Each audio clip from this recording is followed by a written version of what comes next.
Hello दोस्तों, आप सबों को मेरे चैनल में बहुत बहुत स्वागत है। सुप्रीम कोर्ट के फैसले को लेकर इस वीडियो में आपको दो प्रमुख बातों पर चर्चा की जाएगी। इसे आप विस्तार से सुने और वीडियो अच्छी लगे लाइक ज़रूर करें। तो पहले तो ये अभी आपको पता ही होगा, शायद 4-5 तारीख की बात होगी। दिल्ली में जब सुप्रीम कोर्ट की सुनवाइयों की तैयारियां चल रहा था, तब वहां पर हम लोग उपस्थित थे।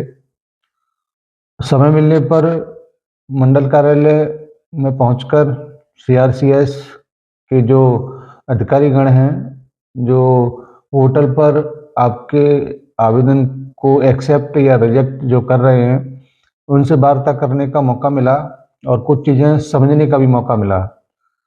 उन्होंने स्क्रीन के ऊपर आग्रह करने पर मुझे दिखाया कि एक तरफ सहारा का सॉफ्टवेयर जहां पर आप का पूरा रिकॉर्ड है, दूसरी तरफ सीआरसीएस मिलान करने वाला रिकॉर्ड वो दूसरी साइड पर है।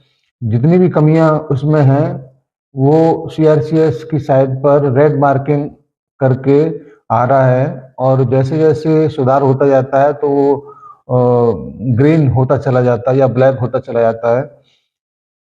तो इस संबंध में कल भी मेरी बातचीत हुआ है मुख्यालय के एक वरिष्ठ अधिकारी से। तो हमने ये बताया कि पूछा उनसे कि कल अगर हमने किसी का पोर्टल पर या साइट पर मास्टर आवेदन या शेयर फॉर्म को अपडेट किया है, तो कितने दिन बाद हम उसको रिसबमिशन पर जा सकते हैं। उन्होंने हमें बताया कि भले ही 10-5 दिन विलम्ब हो जाए, लेकिन उसका एक सिस्टम है पूरी संस्था की तरफ से कि जैसे ही सीआरसीएस रिजेक्ट करता है, उसके कई कारण हो सकते हैं। सहारा की साइट पर जो भी आवेदन या जो भी मेंबरशिप या मास्टर फॉर्म उपलब्ध नहीं है, फील्ड की तरफ से जितने लोग उसको अपडेट करवा रहे हैं, वो कम से कम 45 दिन का समय जरूर लें।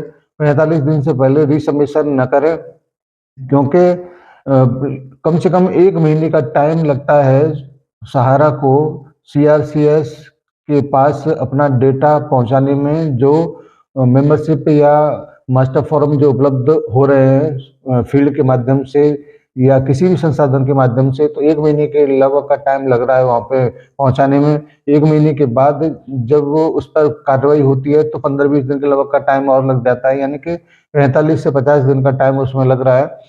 और 45 से 50 दिन के बाद में ही अगर आप रिसबमिशन उसमें करने जाएंगे तो ही बहुत कम गुंजाइश गलती की होगी। हो क्या रहा है कि जैसे ही रिसबमिशन, जैसे ही पोर्टल पर वो मास्टर फॉर्म और शेयर फॉर्म को अपडेट कर दे रहे हैं, उसके तुरंत बाद रिसबमिशन करने बैठ जाते हैं, तो उसमें भी काफी विलम्ब हो रहा है। तो पहले इसको अपडेट हो जाने दें, उसमें थोड़ा सा टाइम लगा लें। टाइम लगाने के बाद में ही फिर रिसबमिशन करने के लिए जाएं, जिससे कि परिणाम या आपका भुगतान जल्दी से जल्दी आपके खाते में पहुंच जाए। एक ये छोटा सा अपडेट आप लोगों के लिए था। दूसरा अपडेट ये कि चाहे वो ब्रेन ऑफ क्या कहूँ उसको, और चाहे कुशवा की बात कर लो, चाहे और अन्य महान मूर्तियों की बात कर लो, ये लोग अपने आप को सभी संस्था और सुप्रीम कोर्ट और सरकार से बड़े स्तर पर मानने की कोशिश करने में लगे थे। लेकिन माने सुप्रीम कोर्ट ने इस तरीके का फटका उन लोगों को लगाया है कि वो शायद अब भूलकर भी सुप्रीम कोर्ट की तरफ न देखें। मैं ऐसे सभी लोगों से ये जरूर कहना चाहूंगा कि संस्था के पास एडवोकेट या अभिवक्ताओं की फौज है, और माने सुप्रीम कोर्ट में अगर कोई संस्था 14 साल से फाइट कर रहा है तो वो मूर्ख नहीं हो सकता। कहीं न कहीं से उसको अपनी बातों को रखने का एक साधन या सिस्टम उसको अच्छी तरह से पता है। अपने जमाकर्ताओं के बारे में, अपने कार्यकर्ताओं के बारे में, उनकी हितों की सुरक्षा कैसे होगी, इस बारे में उसको अच्छी तरह से पता है। इसीलिए कोई भी व्यक्ति संस्थागत या सुप्रीम कोर्ट के मामलों में दखलंदाजी करने की कोशिश न करे, क्योंकि आने वाले समय में जैसे ही इन सारी बातों को लेकर सुप्रीम कोर्ट बैठेगा, तो आपकी समस्याओं के समाधान के लिए ही बैठेगा।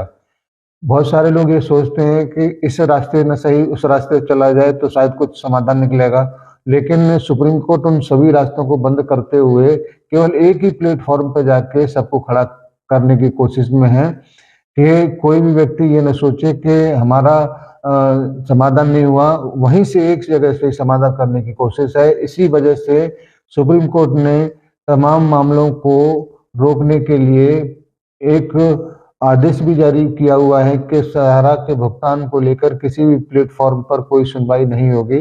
वो सुनवाई केवल और केवल माननीय सुप्रीम कोर्ट के ही याचिका जो लगा हुआ है या मेन केस जो है वहीं पर होगी। तो ये बहुत सारी महत्वपूर्ण खबरें आप लोगों के बीच में आती हैं, तो इनको थोड़ा सा हल्का ना लिया जाए, थोड़ा सा वजनदार तरीके से इन चीज़ों को समझा जाए, तो शायद बहुत सारी चीज़ें, बहुत सारी तकलीफें हम लोगों की दूर होंगी। और एक बात मैं फिर से दोहराना चाहूँगा कि चाहे कुछ भी हो, चाहे कैसा भी परिस्थिति हो, हम लोग अपनी संस्था के साथ में पूरे ईमानदारी के साथ डटे हुए हैं और अपने जमाकर्ताओं को, अपने कार्यकर्ताओं को हौसला देने के लिए ही हम लोग प्लेटफॉर्म पर आते हैं और उद्देश्य केवल एक ही है कि हमारे सभी लोगों की समस्या का समाधान हो, उनकी भुगतान हो।